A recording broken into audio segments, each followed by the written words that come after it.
नारायण, नारायण, नारायण।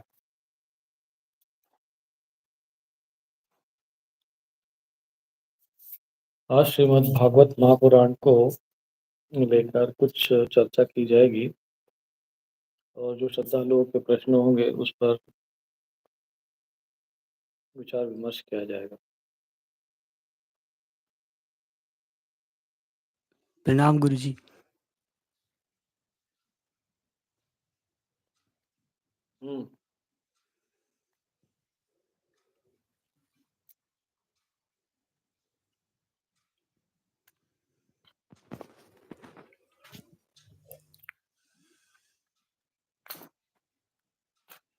आवाज आ रही है? जी गुरुजी। तुम्हारी आवाज इधर नहीं आ रही है। हाँ ठीक है, गुरुजी अब आ रही है गुरुजी? आ रही है आवाज। जी प्रणाम गुरुजी। आवाज आ रही है? जी जी। ठीक है।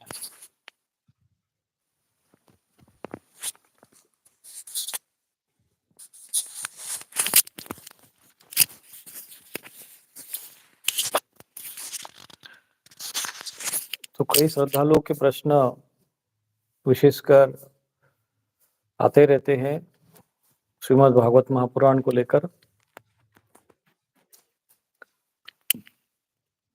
कि श्रीमद् भागवत महापुराण का पाठ कैसे करते हैं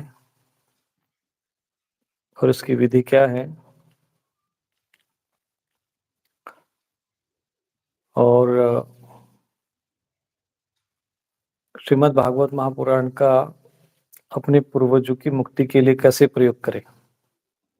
ऐसे 2-3 महत्वपूर्ण विषय आए हुए हैं, तो सर्वप्रथम हम इन्हीं विषयों पर चर्चा करेंगे। तो अधिकांश श्रद्धालुओं के मन में ये होता है कि प्रश्न रहता है बराबर कि हम अपने पूर्वजों की सद्गति चाहते हैं, परंतु आर्थिक रूप से सक्षम नहीं है। अथवा कभी-कभी ऐसा भी होता है कि उधर से म्यूट अपना माइक म्यूट कर दो।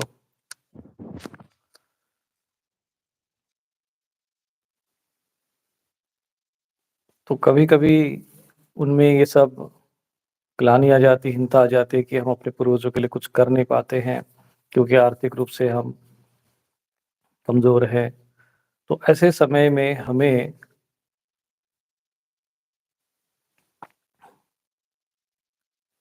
एक मार्ग चाहिए, एक सरलता चाहिए, जिससे हम अपने पूर्वजों की मुक्ति का मार्ग सुगम कर सकें और अपना भी जीवन उद्धार कर सकें, अपना भी मोक्ष सिद्ध कर सकें।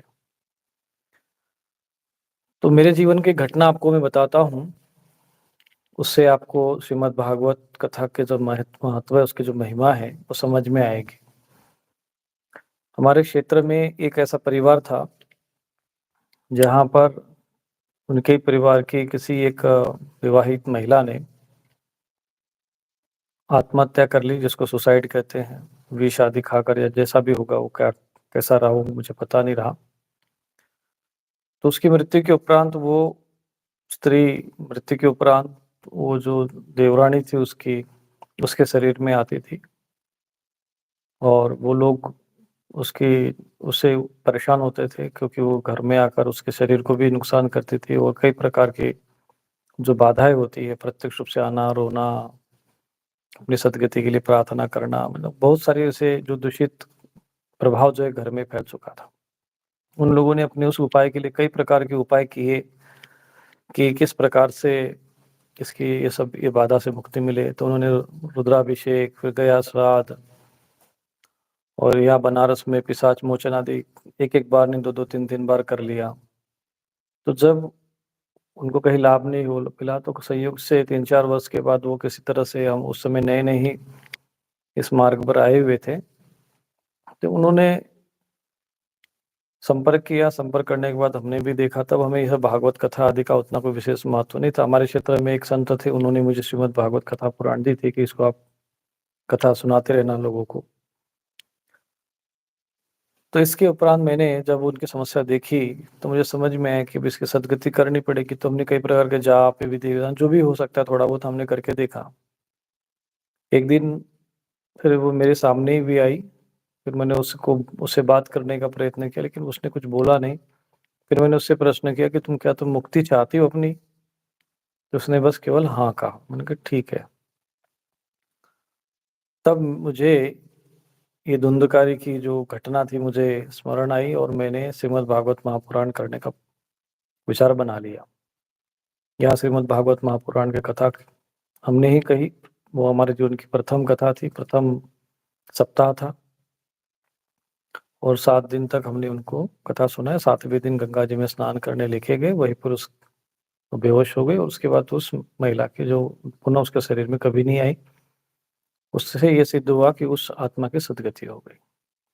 तब मुझे ये जो धुंधकारी की कथा श्रीमद् भागवत महापुराण में आती है, इसका जो महत्व है, इसकी जो महिमा है, वो मुझे समझ में आई कि जो शास्त्रों में लिखी हुई बात है वो सत्य है, परंतु ये थोड़ा विश्वसनीय होता नहीं है। तो फिर बहुत से लोग उसके प्रति शास्त्र होते हुए भी उसका लाभ नहीं उठा पाते हैं। कल किसी ने प्रश्न किया था कि हम धर्म क्या है, हम जानना चाहते हैं। धर्म क्या है जानने के लिए सबसे पहले आवश्यक है कि आपके पास जो धर्मशास्त्र उपलब्ध है उसको पढ़ो। दुर्गा सप्तशती, कई लोगों ने कहा कि वह दुर्गा सप्तशती हम अपने घर में रखे हुए थे, परंतु जब राष्ट्र रक्षा मार्ग के माध्यम से हमने दुर्गा सप्तशती का प्रयोग करवाया, तब कई लोगों ने दुर्गा सप्तशती का पाठ किया। कहा कि स्वामी जी ये दुर्गा सप्तशती हमारे घर जो पुस्तक है हमारे घर में 20 वर्षों से थी, परंतु प्रयोग ही नहीं करना आते थे। ऐसे कवच स्तोत्र आदि, तो ऐसे श्रीमद् भागवत महापुराण जैसे ग्रंथ भी उपलब्ध हैं, उनकी महिमा भी शास्त्रों में लिखी हुई है। परंतु जब इस प्रकार की कोई प्रेत बाधा आती है या कोई समस्या आती है, तो हम जो समाज में प्रचलित है, जो मार्ग है वही खोजते हैं। ऋषि मुनियों के द्वारा, संत महापुरुषों के द्वारा रचित धर्मशास्त्रों में वर्णित इन मार्गों की तरफ हमारा ध्यान नहीं जाता। ज़्यादातर अधिकांश लोग झाड़ फूक करने वाले या कहीं चादर चढ़ाने जाना हो या कहीं किसी दरबार में जाना हो, वहीं पर घूमते रहते हैं। थोड़ा बहुत आराम मिला कि चलो फिर वहीं पे पीसी लगाते रहो जीवन भर। तो इस प्रकार से क्या है कि इन स्थानों पे आत्माओं को बांधा जाता है मंत्रों के माध्यम से, भूत बांधो प्रेत बांधो जैसे मंत्र बनाकर बैठे हुए हैं। तो इससे वो प्रेत बंध तो जाता है कुछ समय के लिए, परंतु उसकी सद्गति नहीं होती, वो दुर्गति में ही रहता है और अधिक घोर दुर्गति में पड़ जाता है। क्योंकि किसी को भी बंधन में रखना इससे ज्यादा कष्टकारक जो कर्म है वो कोई नहीं है। जैसे किसी को घर के अंदर किसी को बंद कर दिया जाए बाहर से, तो उसको कैसा लगेगा? तो बंधन कोई नहीं चाहता है। बंधन जो है उससे अधिक कष्टकारी कुछ नहीं है। और उसमें भी ये जब उसको भूख रखा जाए, उसको पानी न मिले, अन्न की आवश्यकता पड़े, उसका भोजन न मिले, तब उसकी गति तो आप कल्पना कर सकते हैं। तो ये जो दरबारों में इन भूत प्रेत के साथ जो बांधा जाता है, अब जिनको कहीं थोड़ा खाने पीने को मिल जाता है, कुछ भी हो तो उनको अलग बात है। फिर कभी-कभी ये प्रेत घरों में या पूर्वज जो आपके होते, जो प्रेत योनि में होते, वो सपने में आते, कहते कि भाई मुझे खाने को दो, मेरा कोई स्थान बनाओ, मेरे रहने की जगह नहीं है, ये वो सब चीज़ें आती है। तो लोग उनके लिए स्थान बना देते हैं, वो कुछ रखते हैं। तो ये समाधान स्थायी समाधान नहीं होते। इनका समाधान करने के लिए हमें श्रीमद् भागवत महापुराण जैसे धर्म ग्रंथों का ही अनुसरण करना चाहिए, अनुकरण करना चाहिए। तो इसका जो पाठ कैसे किया जाए कि इससे हमारे पूर्वजों की सद्गति हो, तो उसी में मैं आपसे कहूँगा कि ज़्यादातर श्रीमद् भागवत कथा करनी होती तो हम किसी पुरोहित के पास जाते हैं, किसी आचार्य के पास जाते हैं, धर्माचार्य के पास जाते हैं कि हाँ ठीक है, हो जाएगी श्रीमद् भागवत कथा। फिर ये इतने ब्राह्मण आएंगे, इतना वो व्यवस्था करनी पड़ेगी और लाउड स्पीकर और ये वो सब तामझाम पूरा घुमा फिरा के वो 5 से 10 लाख का खर्चा होता है। कहीं तो करोड़ों में भी करवा रहे हैं। और उसमें भी एक प्रचलन बन गया कि हाँ भाई हमने इतने की भागवत कथा कराई, इतना ही हो गया, उतना हो गया। ये बाह्य प्रदर्शन का विषय बन गया। जो मूल उद्देश्य होता है वहां से उसकी तरफ किसी का ध्यान नहीं रहता कि श्रीमद् भागवत महापुराण ज्ञान और भक्ति की अभिवृद्धि के लिए है, और जो दुर्गति को प्राप्त हुए हैं, जो हमारे पूर्वज है या प्रेत योनि में है, उनके सद्गति के लिए उधर ध्यान कम जाता है। वो एक मनोरंजन का विषय रह गया है। ऐसा भी ऐसी स्थिति में होता है। माना कि उसके कारण कई लोग भक्ति भाव को प्रचार भी करते हैं, वो भी एक विषय है, परंतु जो मूल उद्देश्य है वहाँ से फिर वो भटक गए हैं। तो इसका अगर आपको लाभ लेना है तो उसके 2-3 सूत्र हैं जो आपको समझना है। एक तो श्रीमद् भागवत महापुराण में जो पद्म पुराण के अंतर्गत जो महात्म्य आता है श्रीमद् भागवत महापुराण का, इसमें धुंधकारी और गोकर्ण जी की कथा आती है। तो उसमें यही आता है कि जब वो धुंधकारी की सदगति का कोई उपाय नहीं दिखा, गयासुर आदि के उपाय करने के बाद भी जो उसका कोई उद्धार का उपाय नहीं दिखा, तो उन्होंने सूर्य भगवान को प्रार्थना की, सूर्य भगवान से कहा कि जो उनको तपस्या उसको सिद्धि प्राप्त होगी गोकर्ण को, कि मेरे इस भाई की सदगति कैसे होगी। तो उन्होंने कहा श्रीमद् भागवतान मुक्ति सप्ताह वाचनम करो, तो श्रीमद् भागवत से मुक्ति होगी और 7 दिन तक इसका वाचन करो। और तब उसके लिए श्रीमद् भागवत 7 दिन तक पढ़ी गई। उसमें गोकर्ण जी ने ही स्वयं पढ़ी, किसी और को बैठाने की कोई आवश्यकता नहीं पड़ी। वो स्वयं उन्होंने गोकर्ण ने अपने भाई की सदगति के लिए स्वयं पठन किया। और उस धुंधकारी नामक प्रेत ने सुना, क्योंकि उसके नाम से संकल्प किया गया था, और इस प्रकार से वो उस प्रेत की सदगति हो गई। तो कहने का मेरा तात्पर्य ये है कि हमें ये एक जो घटना है, सत्य घटना है, वो केवल कथा नहीं है, वो एक सत्य घटना है, और वो घटना आपके जीवन में भी घटित हो सकती है।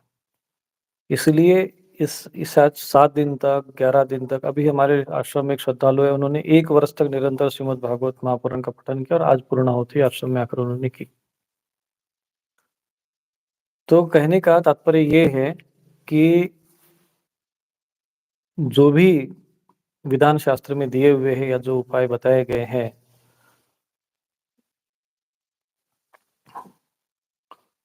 वो केवल वो एक ऐसी घटना नहीं है, केवल कथा मात्र नहीं है, वो सत्य है। वो सत्य होने के कारण उसका अपना एक महत्व है, और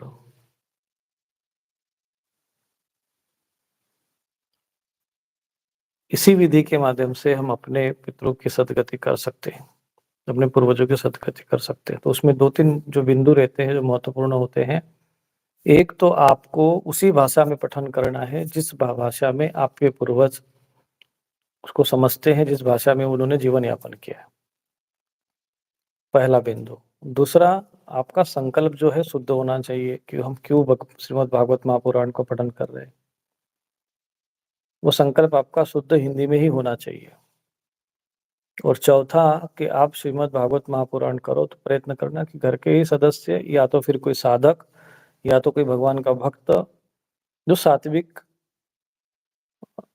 जो है आहार विहार करता हो, जो नियम है, जैसे अनुष्ठान के नियम होते हैं, उन नियमों का पालन करते हुए एक समय भोजन करे, भूमि शयन करे। इस प्रकार के नियमों का पालन यदि करते हुए करेंगे तो श्रीमद् भागवत महापुराण का तत्काल और विशेष लाभ मिलेगा।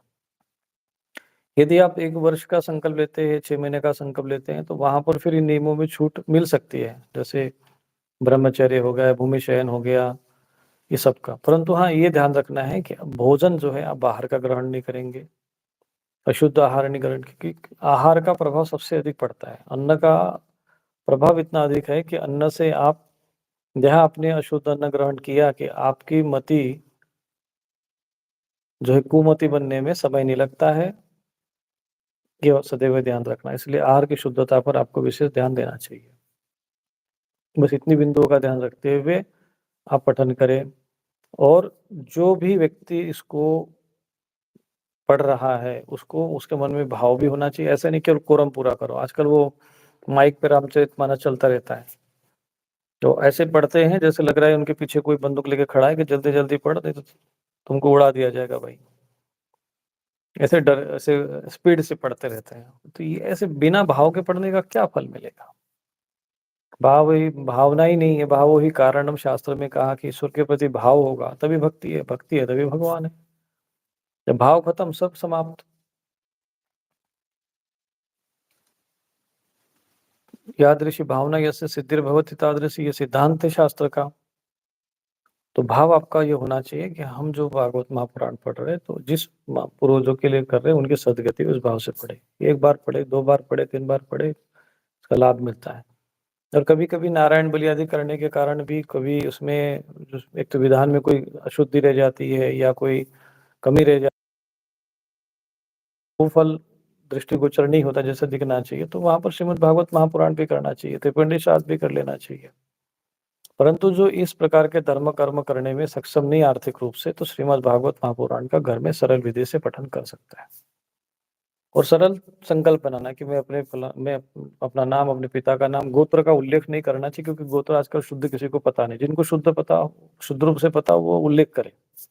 ये तो अपने माता-पिता का नाम लेकर और जैसा कि हम लोग बजरंग बाण का संकल्प करते हैं, उसी प्रकार संकल्प बनाकर अपना, जिनके लिए अपने पूर्वजों के सद्गति, ज्ञात अज्ञात पूर्वजों के सद्गति के लिए, जिसका नाम पता उसका नाम भी नोट कर लीजिए।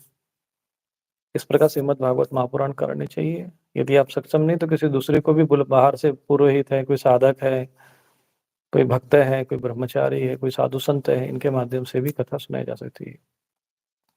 साधु संत जो विद्वान और ज्ञानी हो, जैसे सुखदेव जी ज्ञानी थे, संत ही थे, तो ऐसे महापुरुषों के मुख से श्रीमद् भागवत कथा सुनने का विशेष फल है,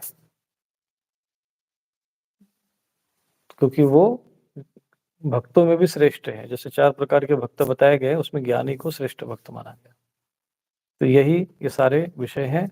अब इसमें अतिरिक्त यदि किसी के मन में इस विषय पर कोई प्रश्न हो तो इस विषय पर चर्चा करते हैं। तुम प्रश्न जो भी है बताओ।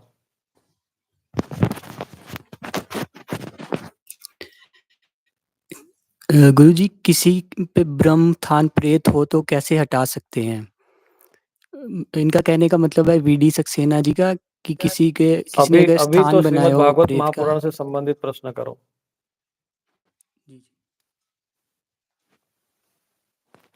यदि कोई ऐसा प्रश्न हो, जिज्ञासा जानना हो, फिर बाद में ये सब विषय दूसरे हम लेंगे। गुरुजी, उमेश शर्मा जी कह रहे हैं कि श्रीमद् भागवत सीधा संकल्प करके शुरू कर सकते हैं क्या? हाँ, बिल्कुल बिल्कुल। सीधा संकल्प का अर्थ होता है, संकल्प पहले एक कागज पे लिख लो और उसको स्वयं पढ़ के देख लो कि इसको जो हमने संकल्प बनाया है ठीक ठाक है कि नहीं है, क्या जो आप चाह रहे हो वो संकल्प में आना चाहिए। गोत्र का पता नहीं तो गोत्र को आवश्यक आजकल उतना, जैसे पहले जिनका गोत्र पता होता था इसलिए गोत्र का उल्लेख करते थे, नहीं तो बस आप सीधा लिख दो कि मैं फलाने नाम का, मैं पिता, उनका पिता का नाम एवं माता का पुत्र अमुक अमुक नाम का साधक, और अपने ज्ञात अज्ञात पूर्वजों की सदगति के लिए, या जिसका नाम पता हो, ऐसे ऐसे अमुक अमुक मेरे चाचा फलाने फलाने, मेरी ताऊ फलाने फलाने, ऐसे करके अपना जो भी है उनका नाम जोड़ते जाओ, संकल्प बना लो और पढ़ो। और जब तक भागवत, इतना ध्यान रखना है कि भागवत है, जैसे आप यादृशी भावना ऐसे सिद्धि भवति तादृशी, जिस भाव से पढ़ोगे उसका फल मिलेगा। अब यदि चाहे तो आप भागवत को सोफा पर लेकर भी बैठ के, अपना टेबल पे रखकर भी, वहां पर आजकल लकड़ी का स्टैंड आता है, वहां रखकर भी पढ़ सकते हैं। 2-4 लोग वहां बैठ के सुने, लेकिन सुनते समय उधर मोबाइल भी चल रहा है, भागवत भी सुन रहे हो, फिर आपके पैर भी हिल रहे हैं, फिर आपका उधर टीवी भी चल रही है, उधर भोजन भी बन रहा है कढ़ाई में। ये सब चीजें नहीं होना चाहिए, क्योंकि देवताओं का जब आगमन होता है उस समय में व्यक्ति को अपनी मर्यादा में रहना चाहिए। तो जहाँ पर देवता हो गए, संत महापुरुष हो गए, जहाँ पर ऐसा लगता है कि नहीं यहाँ पर वो भाव नहीं है, तो वो फिर अपना वहां से चल देते हैं।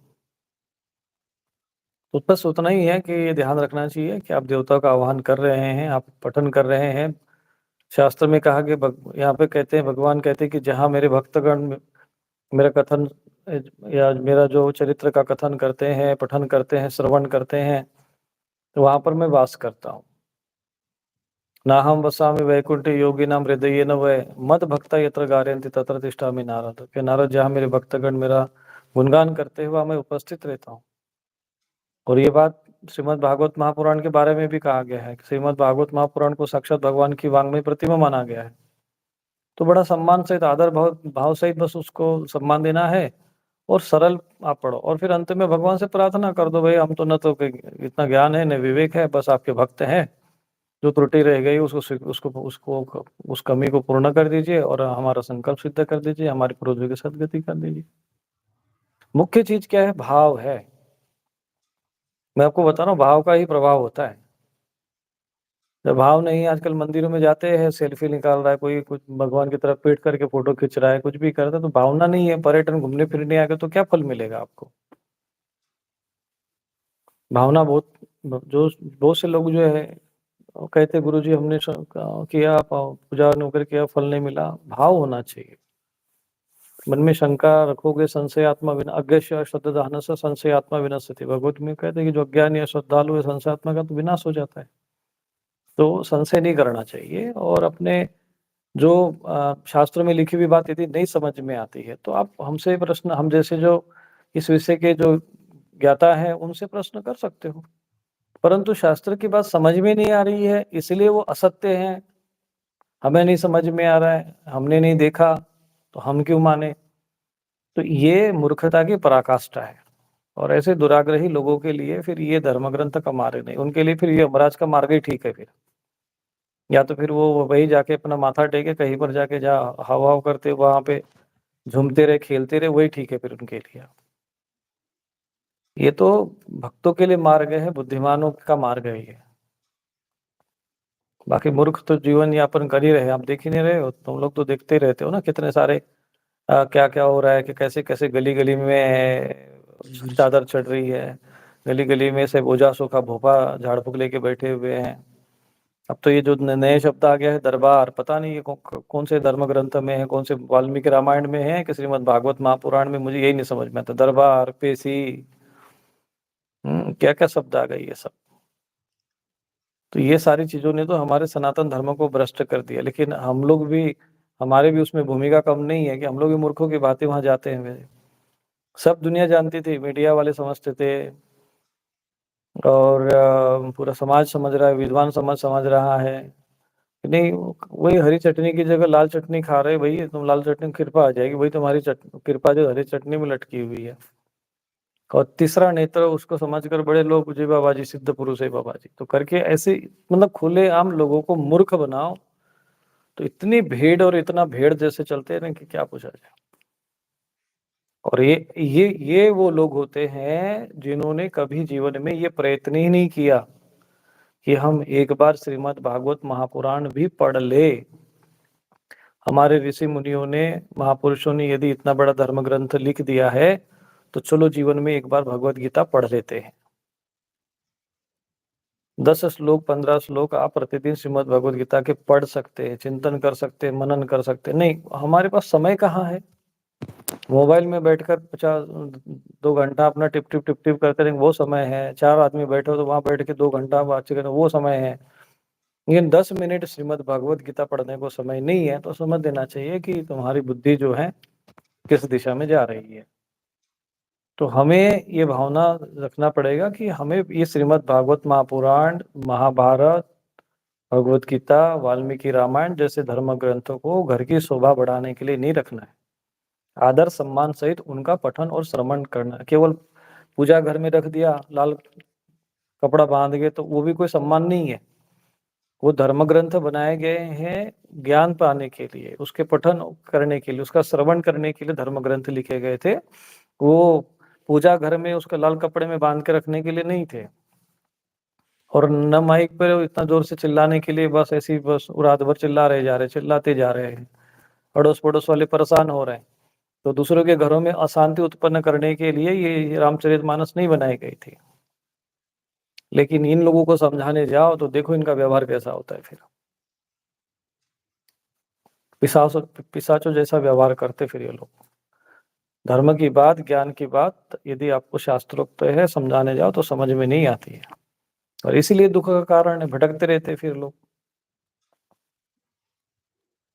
तो ये कारण है कि जो भी संकल्प करो, कुछ भी करो, लेकिन सरल भाव से भी करोगे तभी भी आपको इसका फल प्राप्त हो जाएगा। ऐसा नहीं है कि आप वो सब संस्कृत में पढ़ोगे, ऐसा नहीं। जो अगर जिस भाषा में आप समझते हो उस भाषा में संकल्प करो, उस भाषा में पढ़ो, उसका विशेष लाभ है। क्योंकि जब तक आपको समझ में नहीं आएगा तब तक वो भावना बनेगी नहीं, भाव बनेगा नहीं, और भाव नहीं बनेगा तो प्रभाव नहीं होगा। ठीक है। गुरुजी के बवनानी जी का प्रश्न है, गुरुजी महापुराण समाप्ति पर क्या करें? जैसे आज हमने बस भगवान विष्णु का पूजन कर लो और किसी अच्छे साधक को, पुरोहित को, किसी संत महात्मा को, किसी भक्त को बुलाकर उसका सम्मान करो। उसको श्रीमद् भागवत महापुराण और वस्त्र आदि का दान करो, और यदि संभव हो तो हवन वगैरह कर सकते हो तो भगवान विष्णु का जो मंत्र है 12 अक्षर का, उसकी जो है खीर से आहुतियाँ दो, और बाकी नहीं हो तो बालक भोजन आदि करा दो, बस पारायण हो जाता है। और यदि किसी व्यक्ति के शरीर में कोई घर का पूर्वज प्रेत योनि में आता हो, ऐसा आपको लग रहा है, तो उसको गंगा जी के किसी तीर्थों में जाकर उसका स्नान कर लेना चाहिए। श्रीमद् भागवत महापुराण के बाद उसको ले जाइए, पूजन का जो भी सामग्री वो भी ले जाइए, और वो उसी दिन होना चाहिए, उसके दूसरे दिन। जैसे पाठ आज पूर्ण हुआ, उसके दूसरे दिन आप वहाँ पे जब तीर्थों में जाइए, कोई भी नदी वदी हो, और वहाँ पर डुबकी लगाइए, स्नान करवाइए। बस स्नान करते से ही फिर वो जो आत्मा रहती है वो निकल जाती है। तो मेरा तो भाई जीवन में प्रत्यक्ष अनुभव है। उसके बाद मैंने श्रीमद् भागवत कथा की मैंने कथा फिर करना आरंभ किया, तो मुझे समझ में आया कि शास्त्रों की बात सत्य है, और शास्त्र की बात समझने के लिए जो बुद्धि चाहिए वो उसका अभाव जो है हम लोगों में है, ये हमें समझ में आया। और हम तो अपने गाँव में फिर गाँव-गाँव में समझा रहे हैं। तुम तो जम्मू से हो ना, तुम जम्मू में भी तो मैंने अरनिया क्षेत्र में भी मैंने भागवत कथा की, वहाँ तक सुना जी ही है। गुरुजी बताया था। तो वहाँ पर मैंने देखा कि लोग क्या करते थे कि भागवत कथा सुनते थे के बाद बीच में वो विश्राम लेते थे, पकौड़े-वकौड़े बनते थे, तलते थे। मैंने कहा भैया ये पकौड़े-वकौड़े के चक्कर में तुम लोग श्रीमद् भागवत कथा नहीं चलेगी। बोले महाराज 4 घंटे तो कंटिन्यूअस कौन बैठेगा? मैंने कहा कि तुम बैठो तो सही, हम कथा सुनाते हैं, और 4 घंटे के पहले उठने का मन करे तो फिर आज के बाद कथा सुनना नहीं बंद कर दूंगा। तो कई ऐसे लोग मरीज भी थे कि गुरुजी हमको तो बीच-बीच में उठना पड़ता है कि वो पेशाब की बीमारी है। मैंने कहा ठीक है तुम उठ सकते हो, लेकिन बाद में जब कथा सुनाना शुरू किया ना, तो वो भी 4 घंटे तक बैठा ही रह गया। कहा कि पता नहीं हमारी बीमारी कहाँ चली गई। तो शास्त्रों का महिमा और महत्व तो है ही है। फिर ये लोग सब है उधर, वहाँ शराब-वराब का चलता है, रात में बैठ के फिर वो शराब पी के भंडारा-वंडारा बना रहे थे। मैंने भैया ये सब नहीं चलेगा। फिर हमने तो इसका विरोध कर दिया। उसके बाद 2-3 फिर उन लोगों को मैं अच्छा नहीं लगा। फिर उनको चाहिए था नाच-गाना और रात में बैठ के शराब पीना। तो मैंने कहा कि ठीक है भई, तुमको अच्छा चीज़ है करो। भागवत के नाम पर शराब पी रहे हो, फिर रात में शाम को बैठ के। मुझे भी पूछ रहे थे।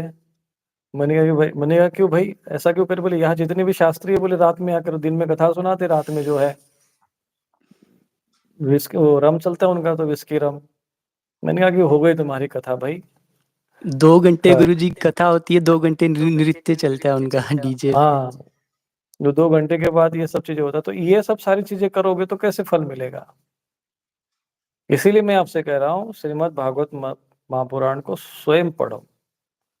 अगर आपको लगता है पीड़ित है तो आप स्वयं पढ़ो, परिवार का एक सदस्य पढ़े और सुनता रहे, बस बिल्कुल कार्य होगा। और ये धर्मशास्त्र आज भी उतने ही प्रभावशाली है। जो बात अगर उसकी महिमा में लिखा गया है कि इस ग्रंथ की ये महिमा है, तो वो है, इसमें कोई संदेह नहीं है। गुरुजी सुमित चौहान जी का प्रश्न है, स्वामी जी प्रणाम। स्वामी जी क्या अनुष्ठान काल में भूमि शयन आवश्यक है, और अगर आवश्यक है तो अपने को सुरक्षित कैसे करें?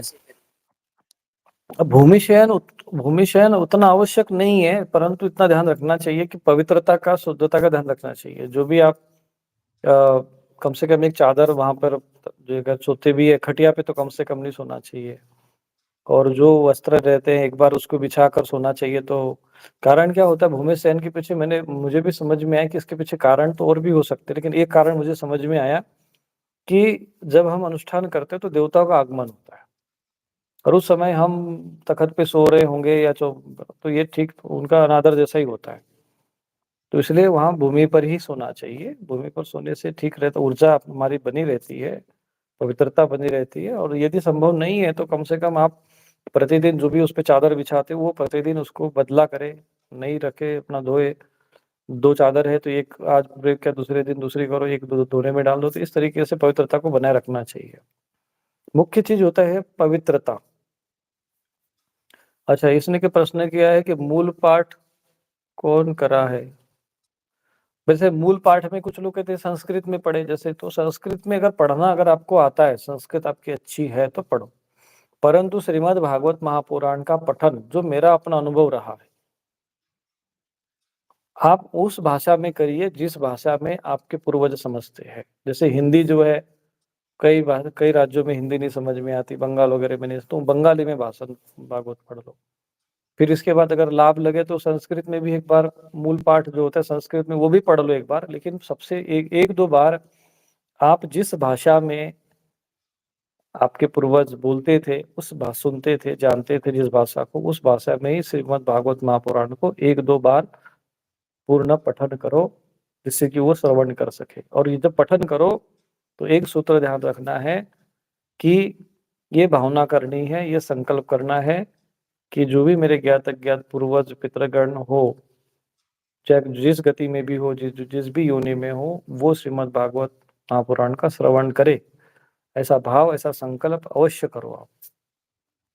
और वो श्रीमद् भागवत महापुराण का वाक्य, उसके आख्यान यदि वो सुन ले तो उद्धार हो जाता है। इसके अतिरिक्त भगवान के जो नाम है, जैसे नारायण है या वासुदेव, श्री कृष्ण, गोविंद, हरे मुरारे, ये भी नाम का भी आप जाप कर सकते हैं। अब ये नहीं कि ढोल ढाल लेके नाचना कूदना शुरू करो, भाव बनना आवश्यक है। यदि संगीत के माध्यम से ना भाव बनता है वो तो ठीक है, लेकिन कर्कश नहीं होना चाहिए, मधुर होना चाहिए। और उसका कीर्तन कर सकते, भगवान के नाम का कीर्तन करो। भजन का मतलब क्या होता है, जो आजकल जो भजन लिखे जाते हैं उसको भजन कहते हैं। भजन का मतलब होता है भगवान के नाम का स्मरण करना, उसका कीर्तन करना। तो श्री कृष्ण, गोविंद, हरि मुरारे, ये ऐसा तो जो भी हमारा कीर्तन, या माला लेकर, तुलसी की माला लेकर जप करो, और फिर अपना हाथ में जल लेकर संकल्प कर दो कि ये जो मैंने भगवान नाम का जप किया है, मैं अपने पूर्वजों की सदगति के लिए समर्पित करता हूँ। तो ये जो सरल उपाय हैं, जो भगवान के नाम की महिमा, गंगा जी की महिमा शास्त्रों में बताई गई है, जो आपके पूर्वजों की सदगति के लिए आज भी निरंतर बह रही है। ज्ञान की धारा, गंगा की धारा निरंतर प्रवाहित हो रही है। अब मूर्खों की भांति आप यहाँ वहां दरबारों में भूत प्रेतों के जगह झाड़ने और खेलने कूदने में समय बिता दो, ये मूर्खता है। मैंने देखा है कि अधिकांश लोगों के शरीरों में जो ये प्रेत बाधा आदि होती है, तो ये इनके पूर्वजों की जो प्रेत योनि में है वही पर समाधान होता है। तो पूर्वजों की मुक्ति करनी है तो उसके लिए ऋषि मुनियों ने जो मार्ग बताया है उसका अनुसरण करे। ये ओझा सुखाओ दरबारों और सरकारों के बीच में जाकर अपने उन पूर्वजों को जो प्रेत योनि में है उनको बंधन में डालना, इससे ज्यादा बड़ा घोर अपराध और पाप कोई नहीं है। ये सदैव ध्यान रखना। ये बांधु बांधु वाले जितने भी क्रिया और मंत्र हैं, ये बांधु बांधु के चक्कर में ये सब जो कर्मकांड करते, इनकी भी तो इनके तो कई कई पीढ़ियां मर जाएगी। ये सब जीते जी साक्षात प्रेत ही तो होते हैं ये सब लोग, जिसको नर पिशाच कहो या नराधम कहो, ऐसे ही लोगों को कहा जाता है। तो ये सब तंत्र मंत्र सीख के लोगों को परेशान, अपने ही पूर्वजों को बंधन में डाल देना, ये ठीक नहीं है। तो संयोग से अगर मान लीजिए किसी अज्ञानवश यदि ऐसा कुछ हो भी गया हो, तो भगवान से प्रार्थना करनी चाहिए और उनको ये थोड़ा सा नाम जप वगैरह, भगवान का नाम जप करके उनको संकल्प कर देना चाहिए। या तो फिर जैसे कई हवन वगैरह होते, प्रत्यंगरा भगवती जो देव श्रेणी की शक्ति है, उनका हवन आदि कर देना, ताकि ये सब अपने पूर्वज है वो वहां से उनकी जो कई बंधन में हो तो वो मुक्त हो जाए। ऐसे त्रिपिंडी श्राद्ध से भी पितरों की जो बंधन से मुक्ति हो जाती है। कहीं पर अगर किसी ने बंधन में कर दिया, पहले तो कील में भी ठोक देते हैं प्रेतों को, ऐसे जब तक कील गड़ी है तब तक वो प्रेत बंधा, ऐसे कितना बुरा, कितना घोर और अधर्म कर्म है ये सब नहीं करना चाहिए। और जो ये सब आजकल बीच में ये सब पैदा हो रहे हैं ना, दरबार और सरकार, ये सब जितने पैदा हो रहे हैं कि नहीं हम पूर्वजों की मुक्ति कर देंगे, ये हो जाएगा, ये सब कोई मुक्ति वुक्ति नहीं करते हैं। ये जैसे आप वहां जाते हो, आपके शरीर में आपके पूर्वजों के माध्यम से उनको जो भी प्रेत योनि में उनको बुलाकर उनको बंधन में डालकर वहीं पर वहां पर इकट्ठा करके बांध देते हैं, और दो चार अपनी तरफ से वहां पर आपके शरीर में डाल देते हैं कि जाओ बेटा अपना हो गया तेरा उद्धार। तो फिर लगाते रहो चक्कर पे सिया बनकर। ये एक इनका कपटपन चल रहा है समाज में, छल चल रहा है ये बहुत बड़ा। दुर्भाग्य से हमारे धर्माचार्य, महान जगत गुरु जैसे जो लोग, ये सब इसके विरुद्ध कोई नहीं बोलने की साहस करता है। ये सब चल रहा है अधर्म का कर्म। तो जो भी अपने पूर्वजों की सद्गति का, जो हमारे ऋषि मुनियों ने, संत महापुरुषों ने, जो वास्तविक हमारा हित कल्याण चाहते, सर्वे भवन्तः सुखिनः की जो भावना जिनके मन में है, उन महापुरुषों ने जो धर्म ग्रंथ लिखे हैं, उसी के माध्यम से, उसी के जो शास्त्रीय विधान के अनुसार ही आपके पूर्वजों की सद्गति होगी। जो विधान शास्त्रों में लिखा हुआ है, जो ये सब, ये ओझा सुखा और ये सब भोपा और ये सब जो दुनिया भर के सरकार और दरबारों में जो सोचते हैं कि वो आपको मुक्ति मिल जाएगी, ये समाज के साथ छल करने वाले नर पिशाच है, ये साक्षात। और ये हम यहाँ पर उन प्रेतों के साथ खिलवाड़ होता है, ये मंत्रों के माध्यम से, ये सब साबरी मंत्र बनाकर, ये तामसी मंत्र बनाकर। तो ये सारा, इसी को कहते हैं पाखंड धर्म, इसी को अधर्म कहते हैं। ये सब चीजों के चक्कर में जाना, अर्थात स्वयं अपने पूर्वजों को भी दुर्गति में डालना, और मरने के बाद स्वयं को भी ऐसे ही, फिर हम भी ऐसे लोग जो कुकर्म करते रहते हैं या ऐसे लोगों के चक्कर में जो फंस जाते हैं, उनकी भी वही दुर्गति होती है, प्रेत योनि में ये भी भटकते हैं फिर। गुरुजी, अनिकेत यादव जी का प्रश्न है, अध्ययन करते समय दीपक जलाना आवश्यक है? आवश्यक है, वैसे अगर आप रखते हो तो ठीक है, नहीं तो वैसा, चूंकि दीपक होने से क्या होता है कि जो घी का दीपक, और वो भी दीपक में भी घी का दीपक, शुद्ध गाय, देसी गाय का, गाय का नहीं, देसी गाय, देसी गाय का, गाय का नाम पर तो विदेशी गाय का भी बेचने लगे हैं। गाय का देसी घी ऐसा नहीं होना चाहिए, देसी गाय का घी होना चाहिए, ठीक है। तो वो होने से क्या होता है कि जो आसुरी तत्व होते हैं, जो दुष्ट तत्व होते हैं, नकारात्मक तत्व होते हैं, वो वहां पर नहीं आते, विघ्न बाधा नहीं आती। इसलिए जब भी कोई धार्मिक कर्म करो तो वहां घी का दीपक अवश्य जलाना चाहिए। एक श्रद्धालु ने एक अनुभव भेजा है, गुरुदेव कोटि कोटि प्रणाम। वो पता नहीं, ये सब लोग सब गुरुदेव गुरुदेव ही कहते रहते, मैं तो इनको जानता तक नहीं होता गुरुदेव है। तो ठीक है, इन लोगों की भावना रहती है। तो वरना गुजरात महेसाणा से संजना बेन ठाकुर, आज मैंने तीसरे रविवार का बजरंग बाण 108 बार करा। देख लो, बजरंग बाण अभियान की बात आ रही है।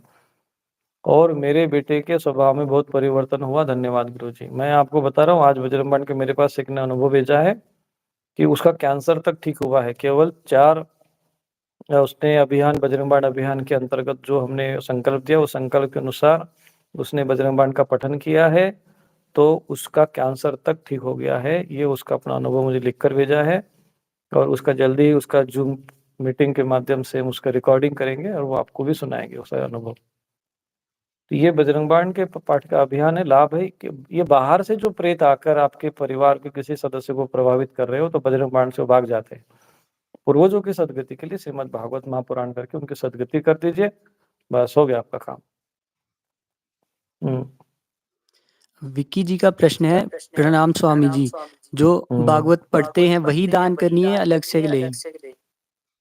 नहीं, जो अलग से लेकर आइए। ये देखो, छोटे छोटे प्रश्न है, लोगों में कंफ्यूजन हो जाते, तो फिर बार बार प्रश्न भी करते, तो वो दूसरी भागवत ना चाहिए। जो पढ़ते हो वो अपने पास ही रखो, ठीक है। दूसरा ये है कि भागवत में जो लोग क्या करते हैं, वो उसका पेज को मोड़ देते हैं याद रहने के लिए, तो ऐसा नहीं करना चाहिए, अनादर होता है। पेन से उसके ऊपर टिक मार्क नहीं करना, वो उसमें एक धागा होता है आजकल, तो वो धागा लगा देना चाहिए वहां पर, यहाँ तक हमने पढ़ लिया। या तो कोई अपना एक पेपर ले लीजिए और उसको मोड़ के उसमें लगा दीजिए, तो पता चल जाता है कि हाँ, हमने यहाँ तक पठन किया। इसमें वो उसको अलग से कागज मोड़ के उसमें रख सकते हैं, उस पन्ने को, उस पेज को, जो श्रीमद् भागवत महापुराण के, उसको मोड़ के नहीं रखना, एक प्रकार का उसका अपमान होता है। जी, महेश जी का प्रश्न है, एक श्लोक की भागवत का पाठ कर सकते हैं हिंदी संस्कृत में, यूट्यूब पर उपलब्ध है, क्या ये भी बड़ी भागवत की तरह ही प्रभावी है? फिर से होता है, एक श्लोक की भागवत का पाठ कर सकते हैं हिंदी अरे वो संस्कृत में? सब ऐसे ही, चलो उसकी महिमा है, वो अलग से कोई भागवत नहीं, एक श्लोक की भागवत, ऐसे ही 7 श्लोकों को बना दिया गया। और ये 299 लाइव है, और लाइक जो है 59 ही है। ये क्या बात है भाई, लाइक करने में भी कोई समस्या है क्या?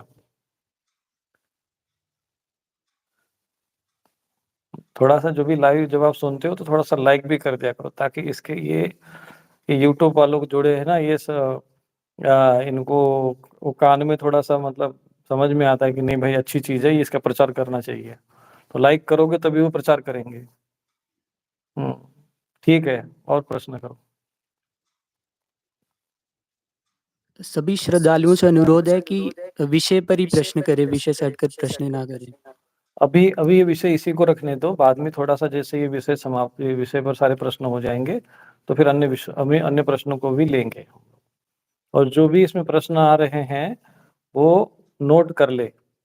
जो भी सेवाभावी जो सदस्य हैं, वो इसको नोट करके रख ले या उसका स्क्रीनशॉट ले ले और समूहों में उसको पोस्ट कर दे, फिर हम लोग अगले सत्र में उसको लेंगे। शिव कोई शंकर प्रश्न? कंडे जी का प्रश्न है, प्रणाम स्वामी जी, भागवत महापुराण ग्रंथ कहाँ से खरीदे, मार्गदर्शन करें स्वामी जी। अब कहाँ से खरीदे, अब ये तक बताना पड़ रहा है। श्रीमद् भागवत महापुराण जो है अच्छी, जहाँ तक मैं तो गीता प्रेस वालों को धन्यवाद देता हूँ, जयदयाल गोविंदका जी और हनुमान प्रसाद पोद्दार जी, इनको बड़े एक दिव्य महापुरुष रहे हैं। इन्होंने बहुत गीता प्रेस के माध्यम से धार्मिक ग्रंथों को सहज में उपलब्ध कराया, इनको धन्यवाद देते हैं, साधुवाद है। तो सदगति तो इनकी वैसे ही हो गई, तो इनको कामना क्या करे। तो ये आप श्रीमद् भागवत महापुराण गीता प्रेस का खरीदा। बाकी अन्य भी प्रकाशन है, जैसे कि ठाकुर प्रसाद है, वेंकटेश्वर है, चौखंबा विद्या प्रकाशन, कई ऐसे संस्कृत के जो धर्म ग्रंथ बनाने में प्रकाशित करने वाले अच्छे हैं। तो उसमें इसमें जो गीता प्रेस का है वो बड़ा थोड़ा सरलता के साथ उसमें स्पष्टता रहती है, सरलता रहती है। आप वो पढ़े, या अन्य भी कोई अच्छा प्रकाशन हो तो वहां से भी ले सकते हैं। तो और एक बात और ध्यान रखना है कि संस्कृत के साथ लिया करो, संस्कृत और हिंदी दोनों रहना चाहिए। तो संस्कृत भले ही न आता हो, लेकिन संस्कृत रहना चाहिए। तो जो एक साइड में संस्कृत है, दूसरी साइड में हिंदी होता है, तो उसको हिंदी वाला पढ़ते रहो, संस्कृत का रहना। तो धीरे धीरे फिर बाद में संस्कृत का अभ्यास किया करो। जैसे कि यदि कोई स्तुति आती है भगवान की, तो संस्कृत में पढ़ो उसको, ऐसा। क्योंकि वो स्तुति तो देवता की करनी है और देवता को संस्कृत आती है, तो संस्कृत में यदि करेंगे तो और अच्छा रहेगा।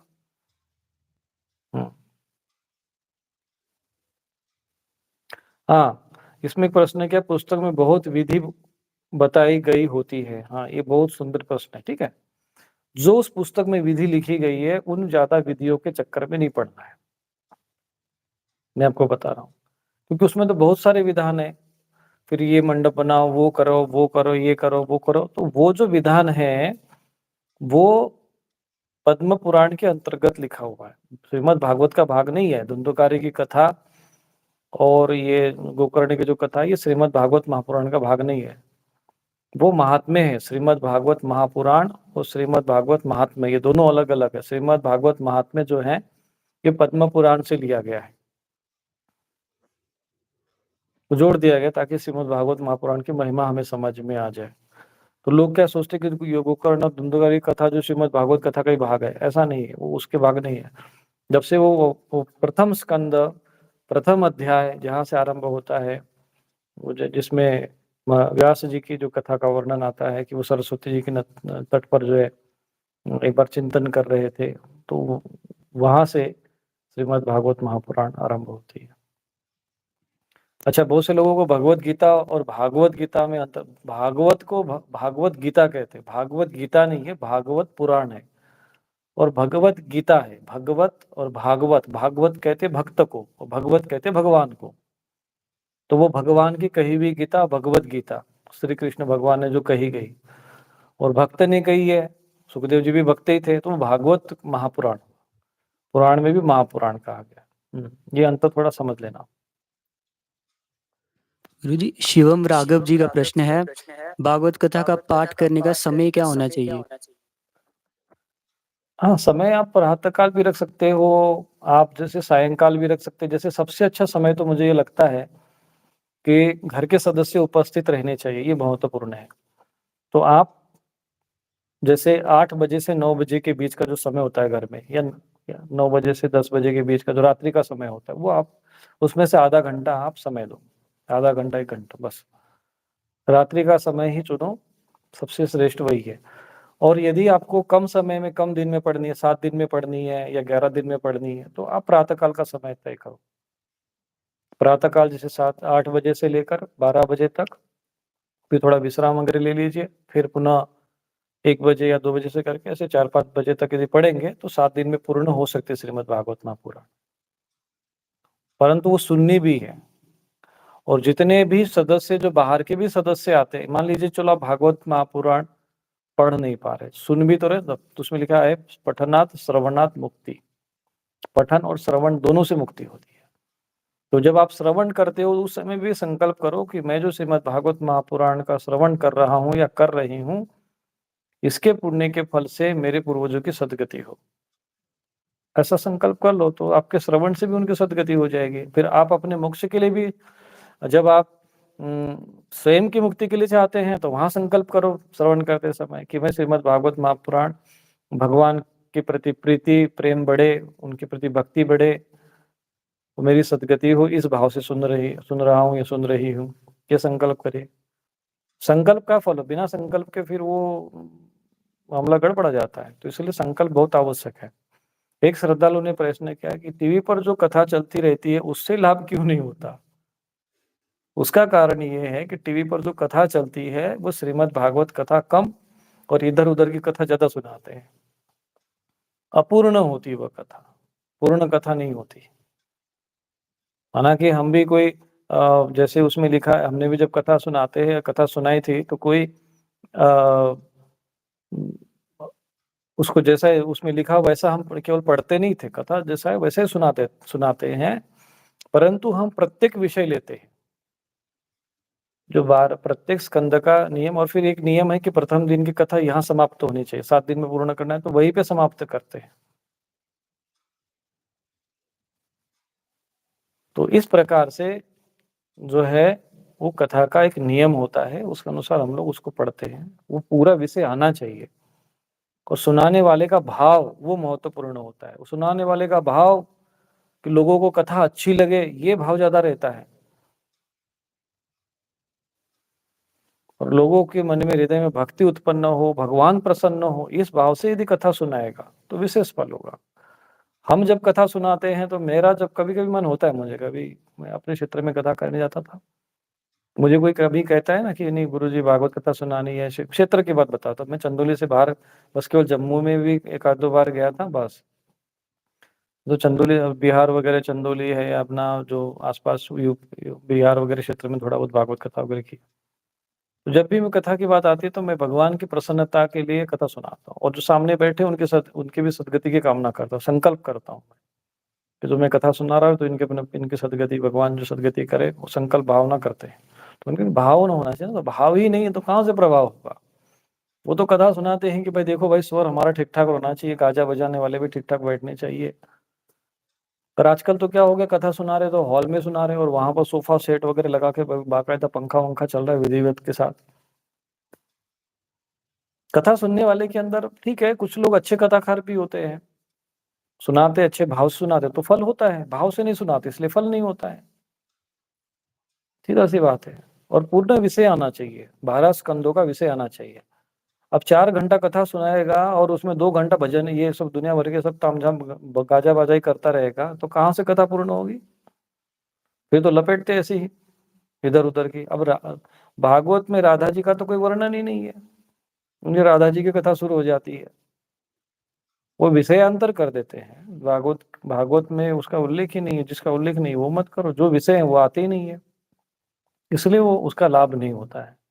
अच्छा प्रश्न है ये, और इसीलिए मैं कहता हूँ आप स्वयं पढ़ो ना, पठन के लिए कहा गया ना धर्म। आप जब भी इन ग्रंथों को पढ़ोगे तो उसमें लिखा होगा जो इसको पढ़ता है, पढ़ेगा, सुनेगा, उसको उसका कल्याण।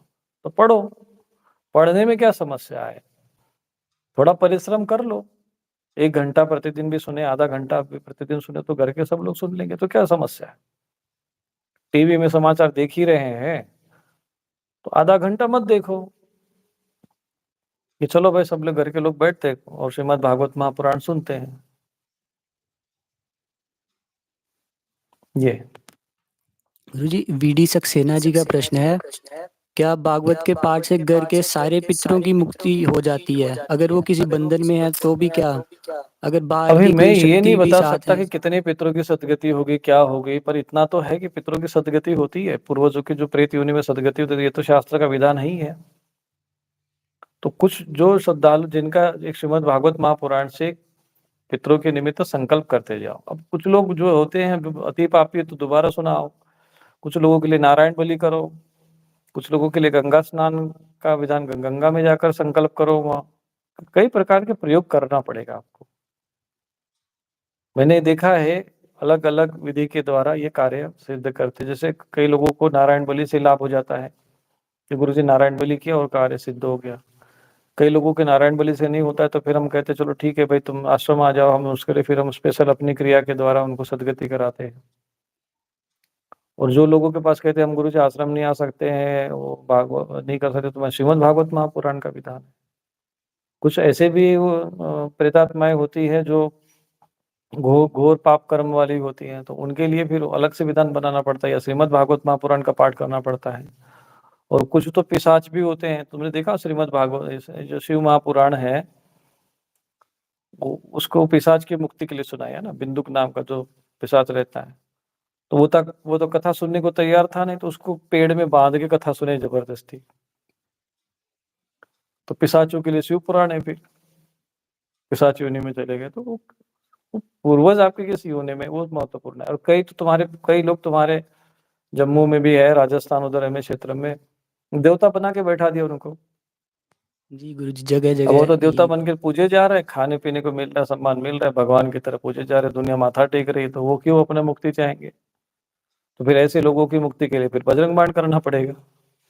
ये सारे प्रयोग हमको करने हैं। जैसे एक डॉक्टर चिकित्सा करता है ना, ऐसी ये चिकित्सा है। तो इसीलिए आप करो तो सही। पहले प्रश्न पहले ही कर देते हैं, पता नहीं मुक्ति होगी कि नहीं होगी, गुरु जी हम ये कर देंगे तो फल होगा कि नहीं होगा। अरे करके तो देखो पहले।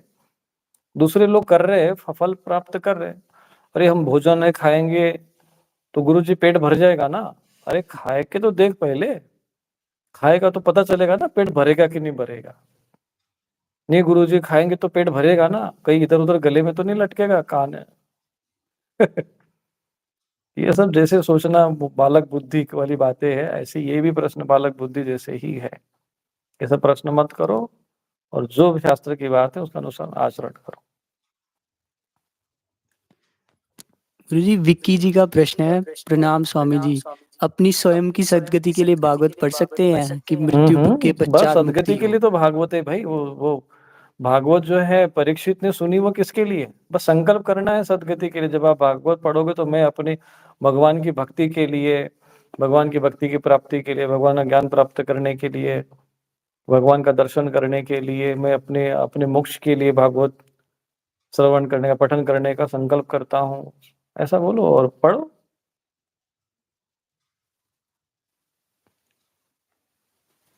कहा कि श्रीमद् भागवत पुराण कथा के लिए शुद्ध रूप से कौन सी पुस्तक पढ़े? गीता प्रेस ठीक है, गीता प्रेस ठीक है, गीता प्रेस ठीक है। गीता प्रेस में भी थोड़ा ध्यान रखना है कि श्रीमद् भागवत महात्म्य पहले आता है, और उसके बाद श्रीमद् भागवत महापुराण आरंभ होती है, प्रथम स्कंद प्रथम अध्याय से। तो श्रीमद् भागवत महात्म्य जो है, ये भागवत महापुराण में नहीं, पद्म पुराण का भाग है।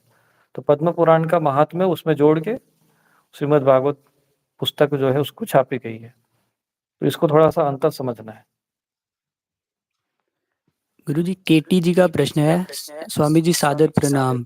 हमने पितरों के निमित्त भागवत महापुराण शुरू की थी, परंतु जॉब में होने के कारण कभी कभी बाहर जाना पड़ता है और इसी कारण बीच बीच में पढ़ नहीं पाता।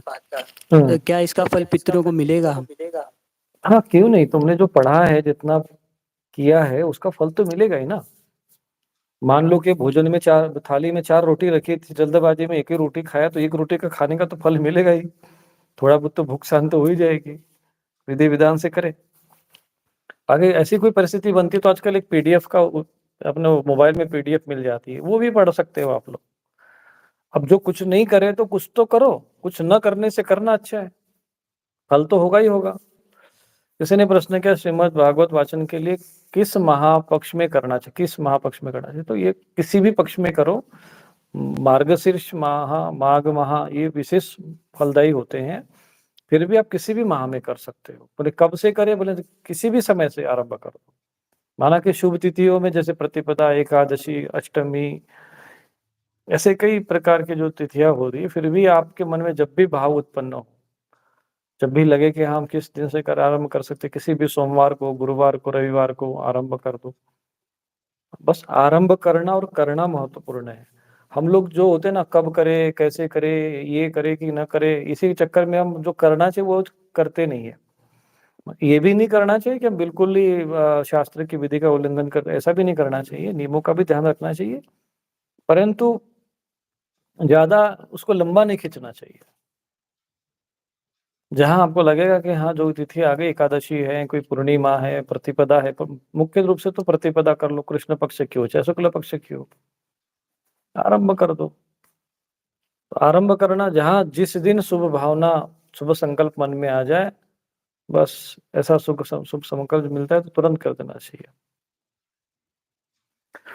गुरुजी भाव कैसे बनता है? भाव बनता है ज्ञान से, वो श्रवण से, पठन श्रवण करोगे तो अपने आप भाव उत्पन्न होगा। श्रवण करोगे, पठन करोगे, सुनोगे तो भाव भी बनेगा। बजरंग बाण के प्रति हम लोगों ने, आप लोग सुना रहे हैं तो आपके मन में बजरंग जी के, बजरंग बाण के प्रति भाव बन गया ना, पढ़ रहे लोग। हुँ। और कोई प्रश्न? ज्योति सोनी जी का प्रश्न है, भागवत पुराण रात्रि में पढ़ सकते हैं? बिल्कुल रात्रि में पढ़ो। रात्रि में भी 8 बजे से लेके 9 बजे के बीच का समय अच्छा है। रात्रि मतलब 12 बजे के बाद नहीं पढ़ना है। पढ़ सकते हैं और यही समय चुनना है आप लोगों को पढ़ने के लिए। जो लंबे समय तक पढ़ना चाहते हैं, जैसे 3 महीना, 6 महीने का जो समय लेते हैं, वो रात को 8 से 9 बजे के बीच में अपना कर लिया पाठ। देखो, मेरा ये कहने का तात्पर्य ये है कि यदि विधि-विधान के साथ नियमों का पालन करते हुए करोगे तो विशेष फल होगा। यदि सामान्य रूप से भी पढ़ोगे तभी भी फल होगा, परंतु जो उसमें विशेष फल होना चाहिए वो नहीं होगा, तो अब दोबारा फिर से करना उसको। परंतु फल नहीं होगा ऐसा नहीं है। अभी 1 वर्ष तक एक श्रद्धालु इन्होंने पढ़ा और कहते कि जिस दिन हमारा पठन पूर्ण हुआ उस दिन मेरे आँखों से इतने अश्रु बहने लगे, एक अश्रु की धारा बहने लगी कि बोले मैं समझ भी नहीं कि मेरे साथ क्या हो रहा है। मैंने कहा कि ये तो बस सीधा-सीधा समझना क्या है, वो सारे आपके जो पूर्वज थे वो आपके शरीर में प्रवेश करेंगे और वो धन्यवाद दे रहे हैं आपको और आपका हृदय, अंतःकरण, आपके पाप दोष सब नष्ट हो रहे हैं और उनकी सबकी सद्गति हो गई। भाव महत्वपूर्ण है। और फिर उन्होंने वो सब कुआहार जो होता है, ये सब अशुद्ध आहार, मुख्य जो समस्या हमारे देश में है, अशुद्ध आहार। ये दुर्गति का जो असली कारण है अशुद्ध आहार। वो त्याग कर करना चाहिए।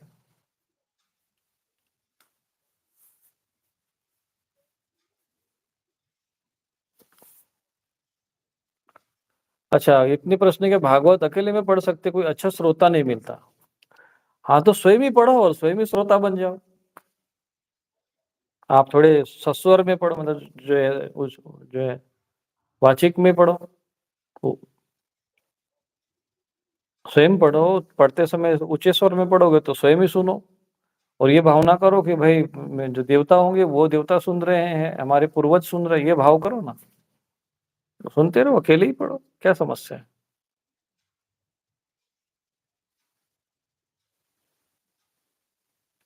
क्या इसने लिखा हम क्या करें? प्रेत ने बहुत परेशान कर रखा है। तो वही तो बता रहे हो समाधान। ये समाधान है।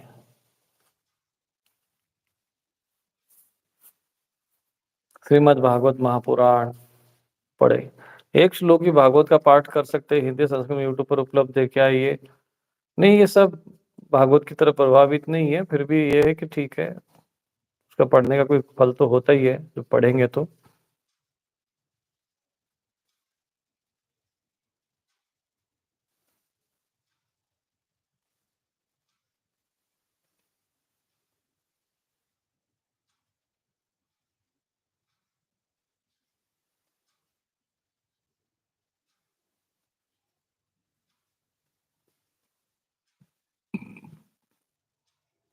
ये नोट कर लेना, ये या देवी सर्वभूतेषु वालों को जिन्होंने प्रश्न किया है।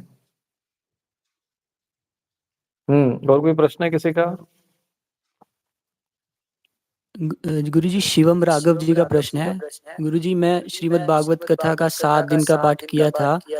भागवत कथा के पाठ से भगवान के प्रति अपने आप ही भाव और ज्यादा बढ़ते जाते हैं और मुझे सपने में भगवान शालिग्राम जी के दर्शन भी हुए थे।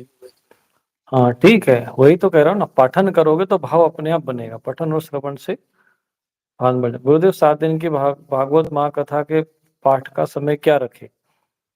तो 7 दिन की अगर भागवत कथा करनी है तो आप प्रातःकाल 8 बजे से आरंभ करें, ठीक है, 12 बजे तक पठन कर ले, फिर अल्पाहार वगैरह जो कुछ लेना है वो लीजिए, फिर उसके बाद 1 आध घंटा विश्राम करके फिर 1 बजे से आरंभ करें, फिर वो 4 या 5 बजे तक करें।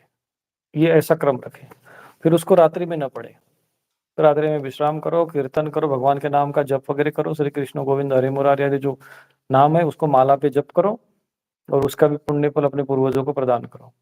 इतना तो अपने पूर्वजों के लिए कर ही सकते हैं, अपने पूर्वजों की सदगति के लिए करो, कर सकते हो। ये उपाय हैं। नहीं फलाने जगह जाएंगे, झाड़ फूक हो जाएगा तो ठीक हो जाएगा, भूत बांध देंगे, प्रेत बांध देंगे, ऐसा नहीं होना चाहिए।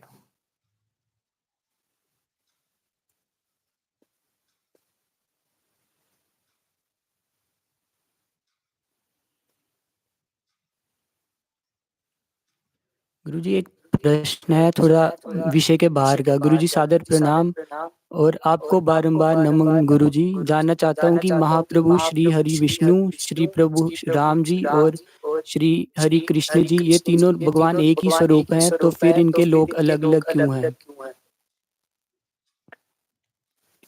ये देवता का जो स्वरूप है वो भिन्न है, परमात्मा एक है परम, और उनके जो स्वरूप है वो भिन्न है।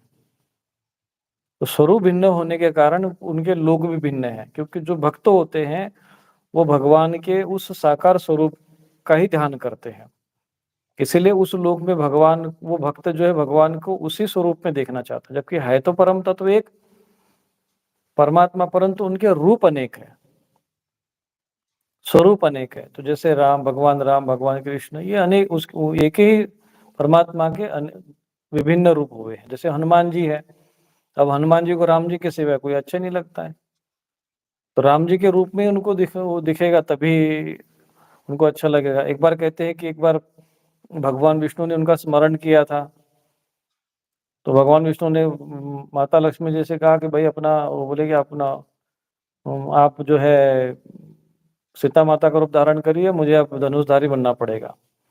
बोले क्यों, ऐसा क्यों? बोले उसको तो वो हनुमान जो है वो, उसको तो राम जी के सिवा कुछ पता ही नहीं है, और वो दूसरे रूप में देख लेगा तो वो मामला गड़बड़ हो जाएगा।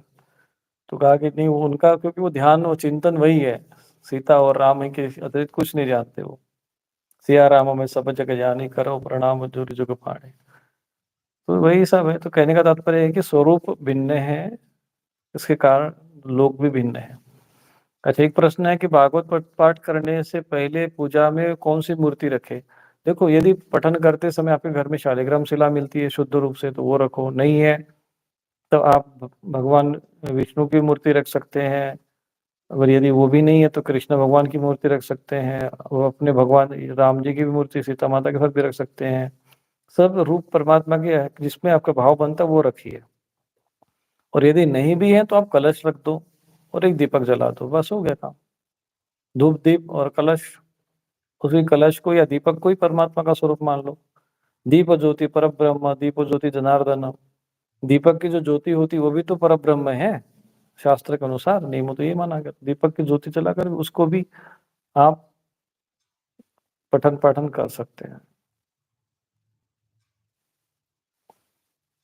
गुरुजी हेमंत गाई जी का प्रश्न है।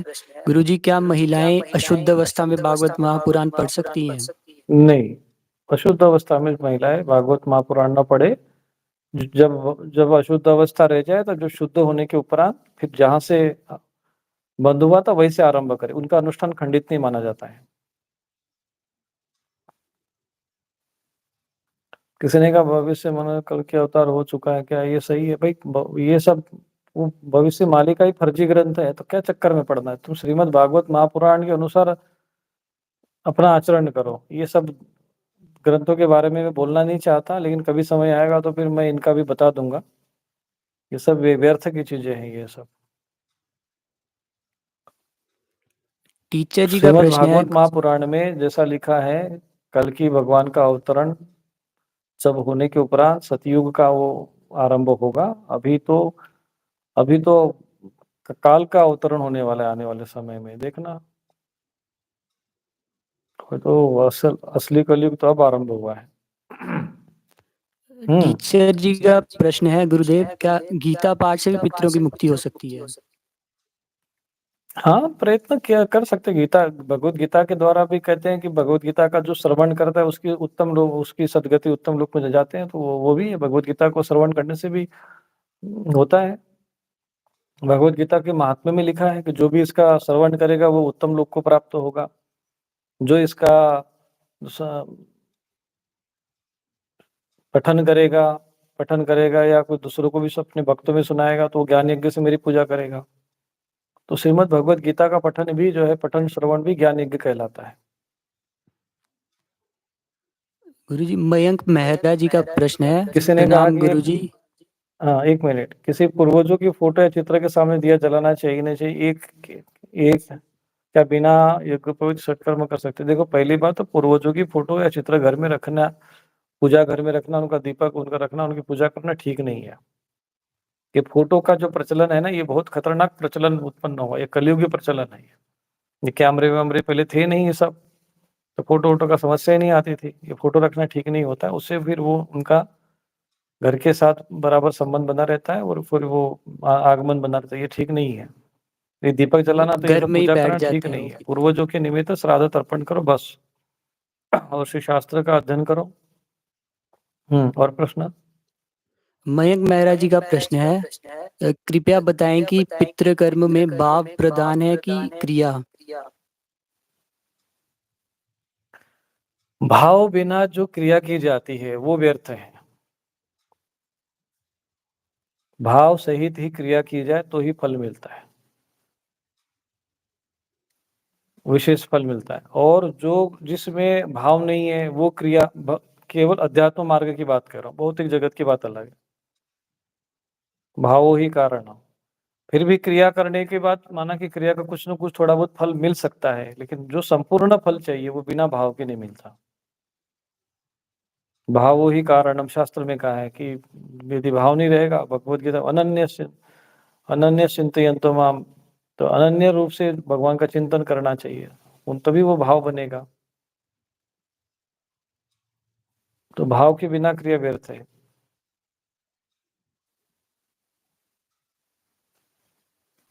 गुरु जी, शांतनु जी का प्रश्न है, प्लीज बताइए ये जो स्वर्ग नर्क का कॉन्सेप्ट है गरुड़ पुराण में, क्या ये सचमुच में है या सिर्फ कॉन्सेप्ट है? शास्त्रों में तो दिया हुआ है कि ये लोक होते हैं। महापुरुषों के अनुभव से भी समझ में आता है कि लोक होते हैं। कई श्रद्धालुओं के अनुभव से है कि यमलोक आदि यमदूत वगैरह होते हैं। तो अनुभव से भी सिद्ध होता है और शास्त्र से भी सिद्ध होता है कि इनका अस्तित्व है। ये कॉन्सेप्ट, ये कोई कंपनी का कॉन्सेप्ट नहीं है, ये सत्यता है।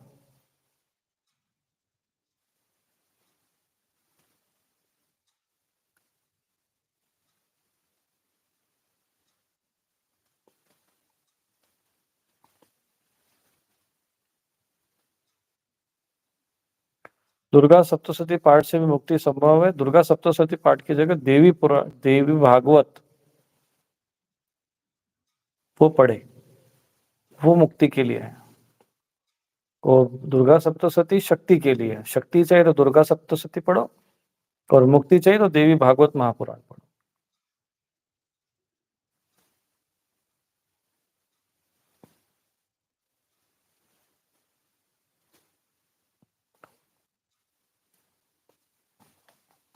साधक संजीवनी टीका पढ़ने का क्या फायदे क्या है? तो वो उसी में दिया है, जब साधक संजीवनी में भी दिया होगा उसी को पढ़ लो, क्या लाभ है। वैसे भी ये है कि चलो किसी संत महापुरुष के द्वारा लिखा हुआ वो श्रीमद् भगवत गीता पर एक अच्छी व्याख्या है, उसको पढ़ने से ज्ञान की वृद्धि होती है, ज्ञान की प्राप्ति में सहायक है।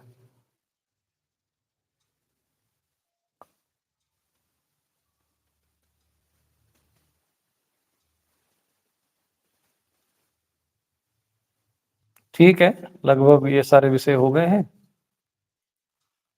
और हाँ, एक प्रश्न किसी का आ गया, इन ग्रंथों को मन ही मन पढ़ सकते हैं या ऊँचे स्वर में पढ़ना चाहिए? तो जब आपको ज्ञान अपनी आत्मा अपनी मोक्ष के लिए पढ़ना हो, ज्ञान प्राप्ति के लिए पढ़ना हो, तो मन ही मन पढ़ सकते हैं। परंतु अपने पितरों की सद्गति के लिए पढ़ना है, तो ऊँचे स्वर में पढ़ना चाहिए। ठीक है? ये एक ये मयंक सब मेहरा प्रश्न जी रह का गए प्रश्न हैं। है। हुँ। गुरुजी, अगर गोत्र में कन्फ्यूज़न है, जैसे हमारी कास्ट कश्यप राजपूत है, तो गोत्र भारद्वाज बताया जाता है, क्या करें? कन्फ्यूज़न है ये सब, इसमें कन्फ्यूज़न के चक्कर में मत पड़ो। आने वाले समय में देखेंगे, इस विषय पर चर्चा करेंगे। ये गोत्र के विषय में हमने विषय रखा भी है, तो हम उस पर चर्चा करेंगे हम लोग। ठीक है? तो आज इतना ही। नारायण, नारायण, नारायण।